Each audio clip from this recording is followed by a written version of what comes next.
Hi guys, and welcome to this Maya video tutorial.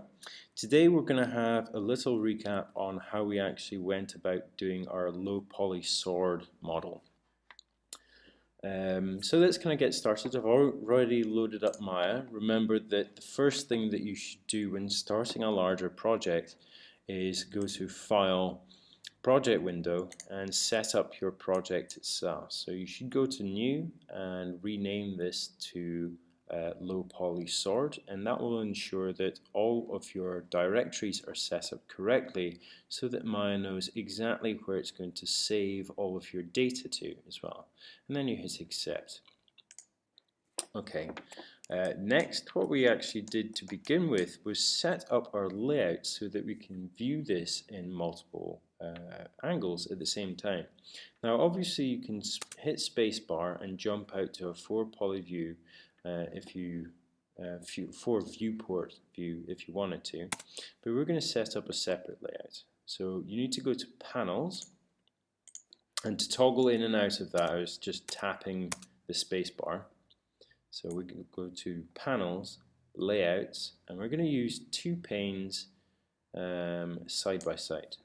And you'll notice the camera angles are at the bottom. At the minute we're looking through perspective here, and then on this one we're actually looking through the top. Now I don't want to look at the top, I actually want to look at the front of my object in this one. So you can change the viewport a couple of ways, either through panels, orthographic, and then you can choose from your orthographic views, or if you hold down spacebar and left mouse button click on Maya, you can actually choose any particular view that you want at any time. So we could have two viewports perspective if we wanted to, but let's go to our front view instead.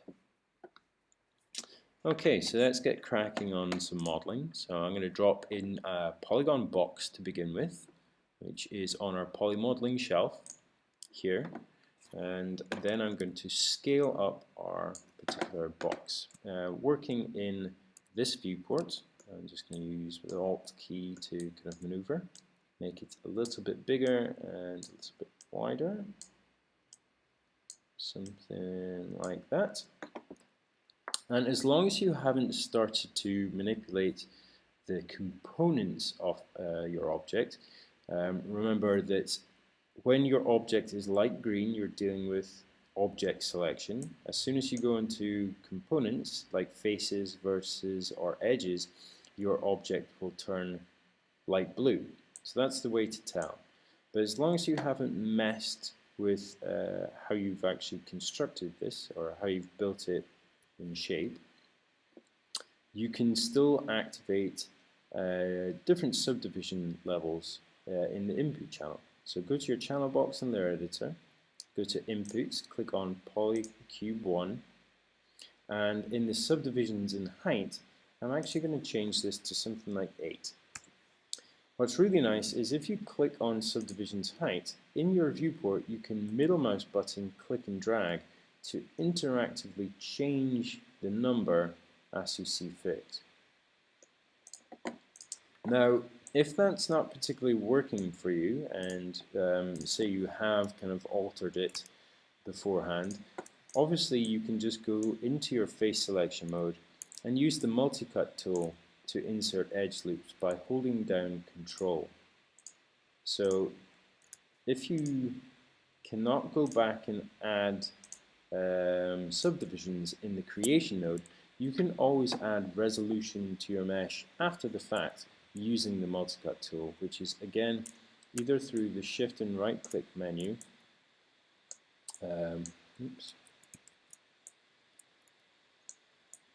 so in face selection we can get to it through shift and right click, or it's up here on our poly modeling shelf. It's the one that looks like the scalpel. So after you've kind of got some subdivisions, we can now start to shape our mesh. So I'm going to go to our vertex selection mode, and I'm going to drag select over the pairs or the 4 vertices. If you were to select just individually, you'll see that in the perspective view I've only actually grabbed the first point. But if I drag select, it will actually drag through the entire mesh and select the back points as well. Next, I'm going to then activate our move tool with W, and only working in the front view, I'm actually going to grab, instead of one axis, I can actually move in two axes by grabbing this blue box. I'm going to move it off to the side. I'll hit E for the rotate key and rotate only using the blue axis. And then R is the scale key, and again I can use the blue box to only scale in those directions. What you will see is that our thickness is entirely preserved because we're only scaling in this viewport, which kind of leaves the depth of the object alone, which is really, really handy. We can actually deal with that later. So I'm just going to work my way down the object. Again, Q for selection, drag the next one and move it, rotate it, and scale it to the position that I want. Again, bear in mind that especially with rotation, I'm only rotating it in the dark blue angle, because otherwise it will start to rotate in depth and you don't particularly want that. I'm just going to work with the position of these, maybe move these ones up just a bit, just until I'm kind of overall happy with my shape. Okay, so the next stage was to actually affect the thickness of this blade, and we did that by introducing some edges along the length of our blade itself. Maybe I'll make our point just a bit smaller. There we go. So again, you can activate your multi-cut tool up here if you want to, and then hold down Control to insert edge loops. So 1, 2, and that is going to hold the shape of our blade as we start to adjust the edge of our blade itself. So I'm going to go to face selection mode by holding down right click, and then I'm going to select one edge and then shift double click the one next to it. That gives me the entire edge loop that goes around the entire model. But I don't want it to affect these bottom edges. So I'm going to hold down Control and left mouse button click on these three edges to remove them from our selection. I'm then going to make this thinner by pressing R. Will give us the scale tool, and then in the Z direction, which is dark blue, I'm going to actually make that much thinner. There we go. So we have our blade edge. Our blade is quite thick, or my one is at the minute, so I might just grab my object and just make it thinner overall. There we go. That's a bit better. And remember, if you need to come in and insert more edges or anything like that, you can use the multi-cut tool to give you a nicer curve. But we're only working with a low amount of polygons at the minute, so we don't need to really worry about that.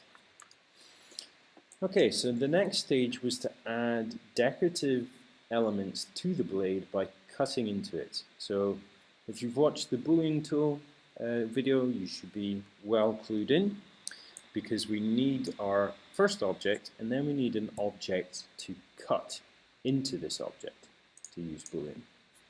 So I'm going to generate a polygon cylinder, and I'm going to rotate it in the X direction, or this red direction, by 90 degrees so it lies flush with our blade. Now you can see that this is becoming a bit problematic to actually see our polygons, or even in here it's completely gone. So in the shading tab, I'm going to turn on wireframe unshaded in both of these so that I can kind of see our wireframe on top of our mesh. So I'm going to position this particular cutting tool into where I actually want to cut into our mesh. And I'm also going to reduce down the amount of subdivisions that this cylinder actually has to begin with. So again, that's in the channel box and layer editor. And if that's not up for you for any particular reason, just press Control A, and that will toggle between the attributes editor and the channel box and layer editor. So it should be there for you. And you need to have your objects selected to be able to manipulate this kind of stuff. So polycylinder 1, I'm going to reduce the subdivisions down to about 12. And I'm trying to be quite smart as to where I place this cylinder. I'm going to place it quite close to this intersection of these two polygons, or these 4 polygons, around about there. I actually want a couple of these holes, so I'm going to duplicate this shape by pressing Control D and moving it off. And I'm going to place the second one round about there. Cool. So now we have our object and our cutting objects, and the important thing to note is that these cutting objects need to pass through the entire object to make a hole, otherwise they'll just do an indentation. So first of all, we need to grab our blade and then shift click the object that we want to cut with. Then we go to our mesh, so you need to go into the modeling section, mesh, booleans, and we're using difference. Similarly, again, I can grab the blade, shift click the cylinder and go to mesh, booleans, difference. So we've made 2 holes and it looks pretty good.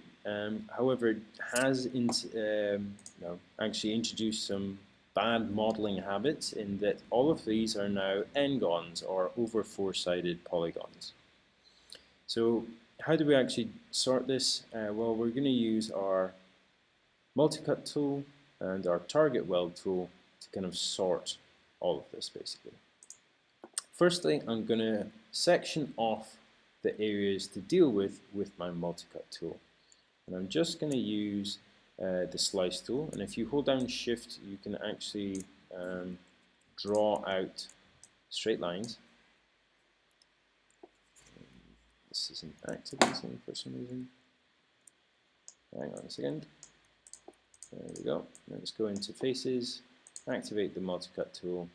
Shift will allow you to draw snapped straight lines. So I'm going to draw one there, and one in between our 2 circles, and one at the bottom. You don't have to do this, but it's quite useful to isolate the section that you're dealing with. And then in my perspective view, I'm actually going to start to look at what we're dealing with. So I'm going to go into vertex selection mode. So I press Q to get back into select, and then right click to go to vertex. And you can see that these points don't line up. All of these are n-gons, so we need to do a bit of cleanup. So I'm going to activate the target weld tool, which will allow me to weld 2 points together. And I'm just going to click and drag our previous points to the points on the circle. And it can be a little bit fiddly as to when it recognizes a snapping operation, but in general it's pretty good. And we have to work our way through the round the entire circle. So I've done all 4. That connects that up. Now we need to do the bottom one as well. And again, you might just have to rotate round until the snapping recognizes it. Can be a little bit fiddly sometimes. Here we go. This one, this base one, and the one on the left. There we go. And remember that this passes through the entire other side, so we also have to clean up this side.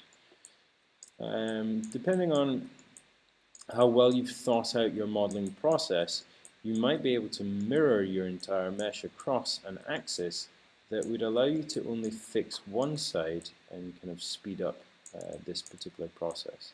But at the minute, we're just going to take the long way around because it's good to kind of learn. So that's the bottom one. Do the top one on this side. Again, it doesn't take too long.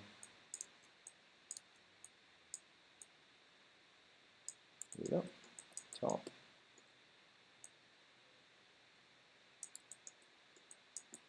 And then our left-hand side. So that has kind of fixed some of the issue, but you'll see we're surrounded by n-gons, so we need to cut into our mesh. So I'm going to use the multi-cut tool again, and I'm going to divide it into 4s and 3s. So if I go from here to the corner and back in again, you'll see that now this is a 4-sided, a 3-sided, and a 4-sided polygon. So we just have to repeat that again around our mesh. 1, 2, 3. 1, 2, 3. And just hit enter once you have completed your cut and you're happy with it. And then again we have to do the bottom. I accidentally started from the side, so I'm going to undo that. There we go. So 1, 2, 3.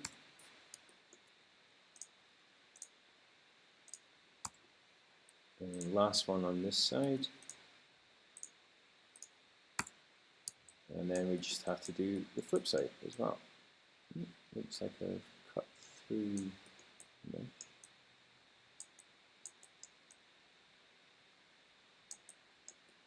So that's interesting. I accidentally cut through my entire mesh on one of these previous cuts. So again, I'm going to have to kind of clean that up just with the target weld tool.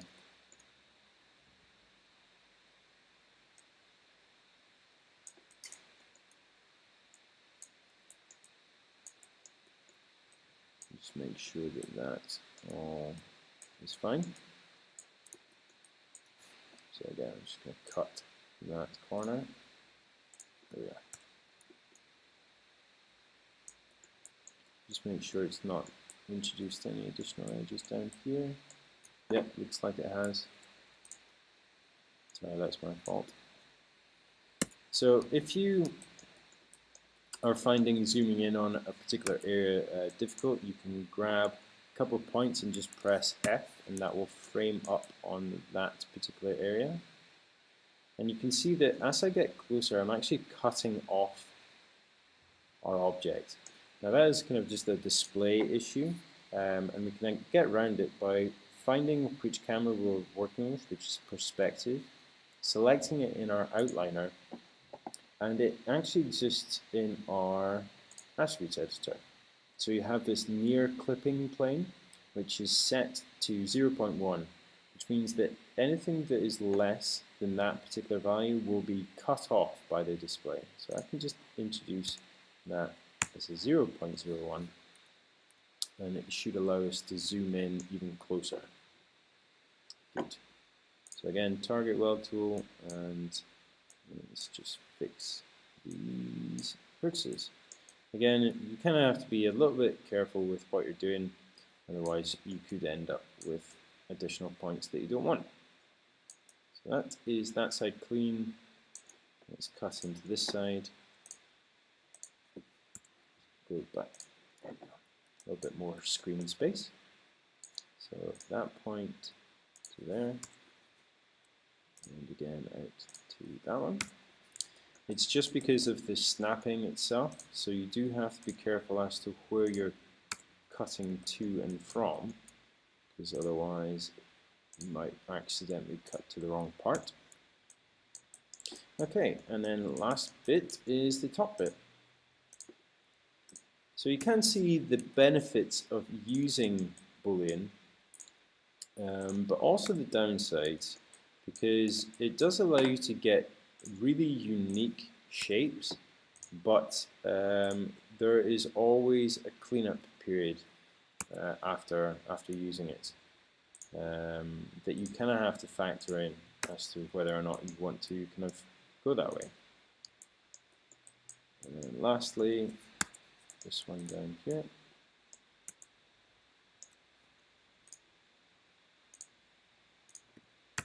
Okay, so that is our holes in our blade. Next, we kind of went across how to use the soft select tool to kind of benefit us. So we're going to add a decorative ring here, which is this polygon cylinder. I'm going to scale it down to something about there and move it into place.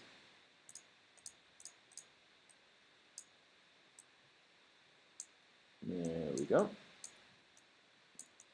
Next, to actually turn it into a ring, you need to delete out the top and bottom faces, but you can again see that this is actually quite highly subdivided, and I don't need that, so I'm going to go into its creation tab, go to our subdivision axis, and delete it down to 12. Now I can delete out these faces. So I'm going to select from the top, and just draw through the entire object and delete them out. Then I'm going to grab these faces and use the extrude tool, which is this one up on our shelf, kind of looks like a skyscraper, and add some thickness to our ring. Something like that. Nice.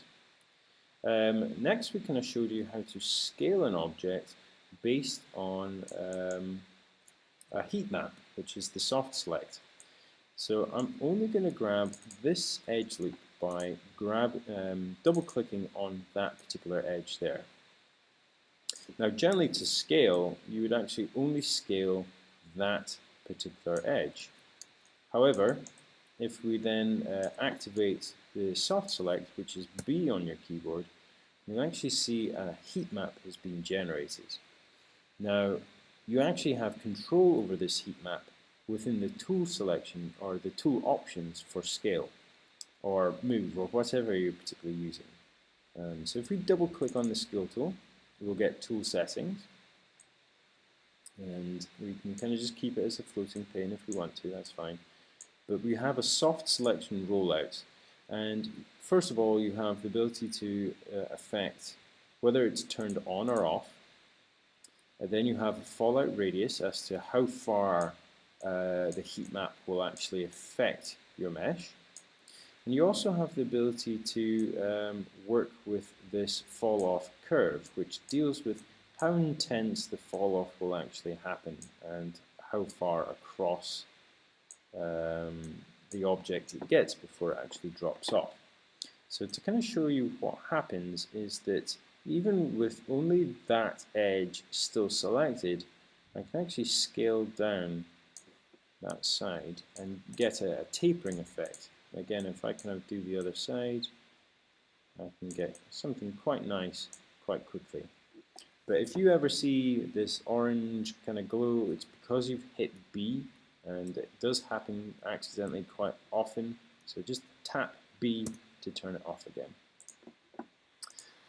Now we can kind of scale down the entire object. It's a bit thick for me, so I'm just going to scale it down and rotate it.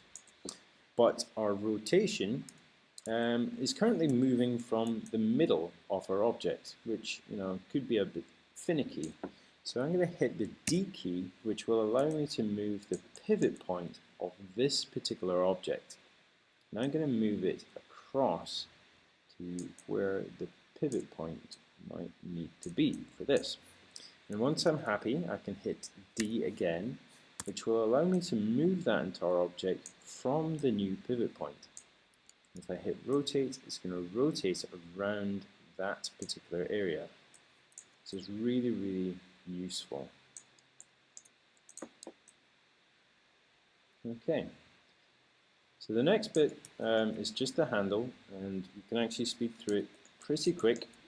For the crossguard, we created a box, and I'm just going to drop it down, scale it to the proportions that I'm quite happy with.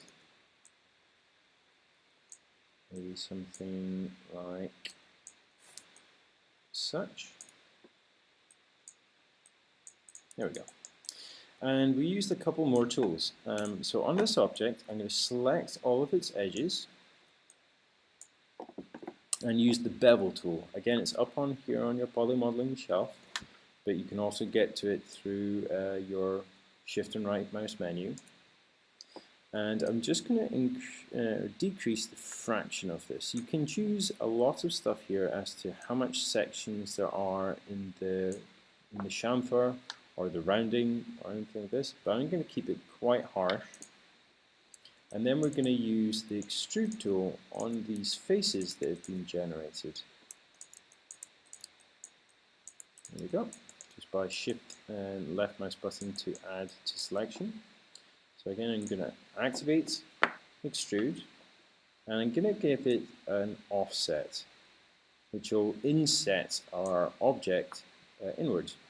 I'm going to activate it again and use the thickness scale to push it in. And that actually gives us some nice detailing on our crossguard. Lastly, we need our hilt, which can be generated from our cylinder, and again we can decrease our subdivisions in the axis. We can then move it into place, and we might need to scale it, so R for scale. There we go. Scale it down and move it into place.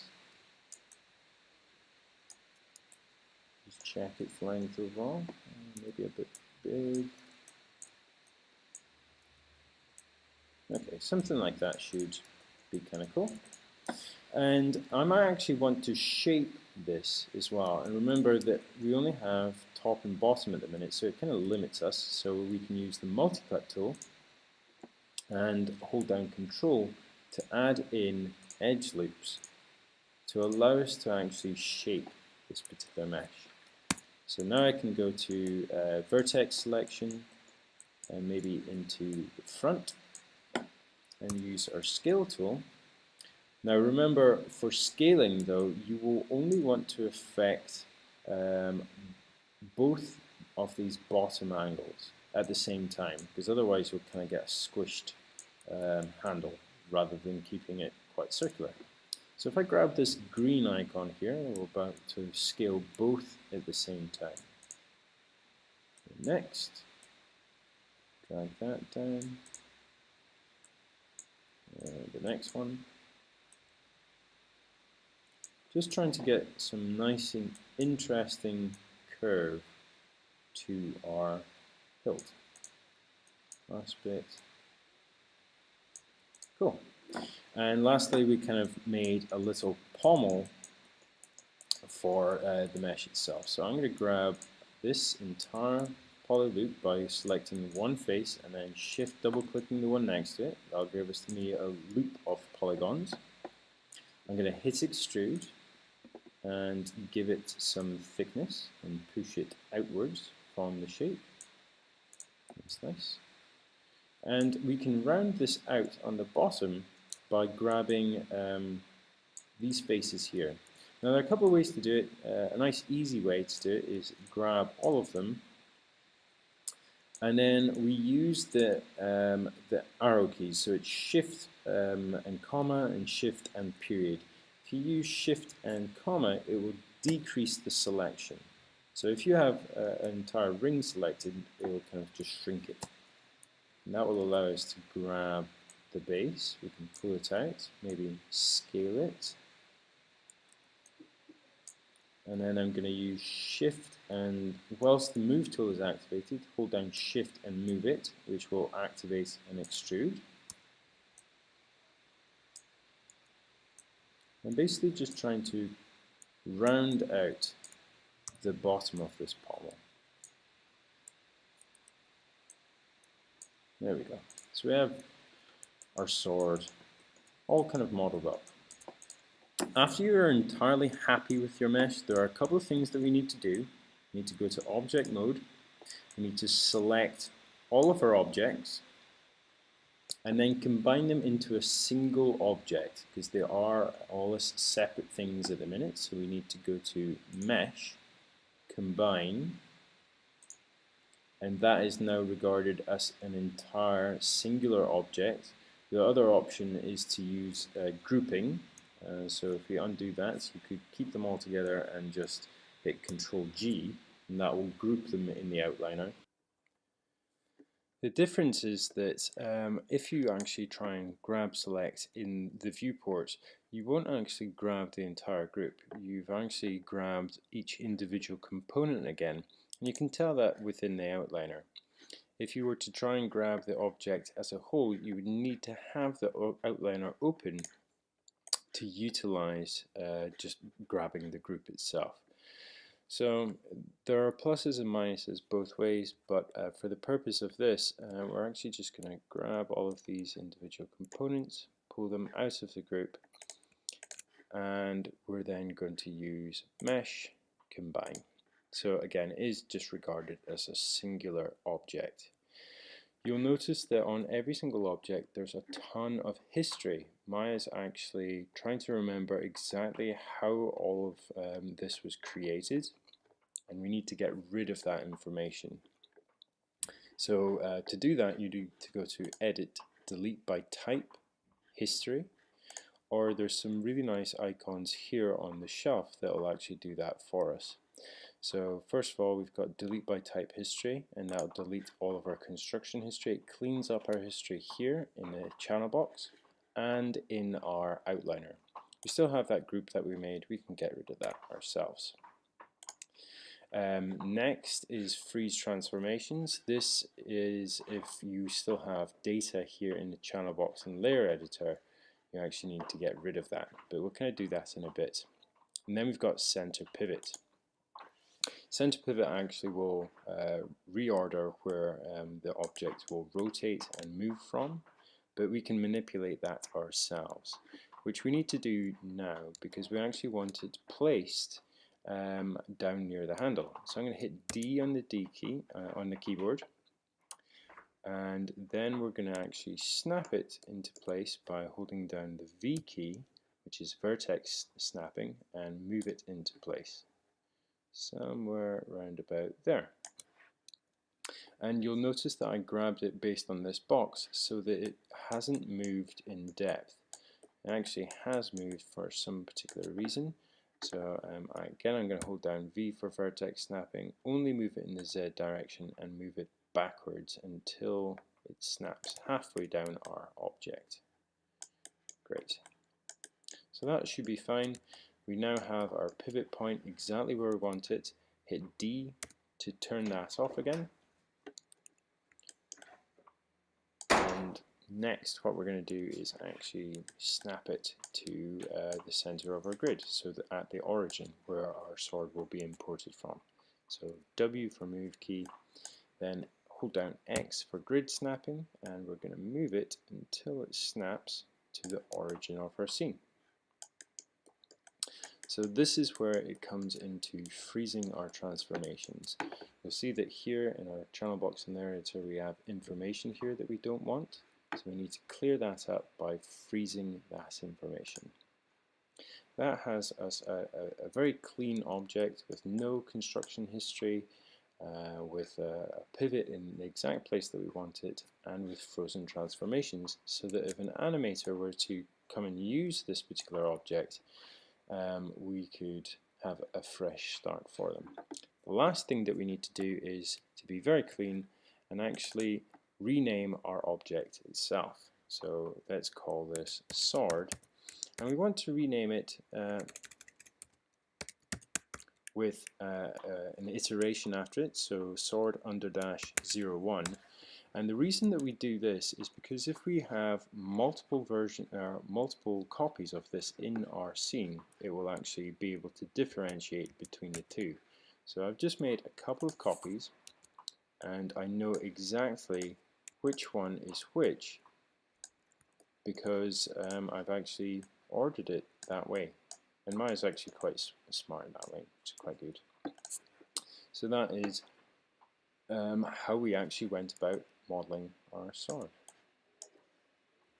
Okay, so thanks for watching. Stay tuned for more video tutorials. Next we'll kind of cover how to kind of set up a turntable. Okay, thanks for watching.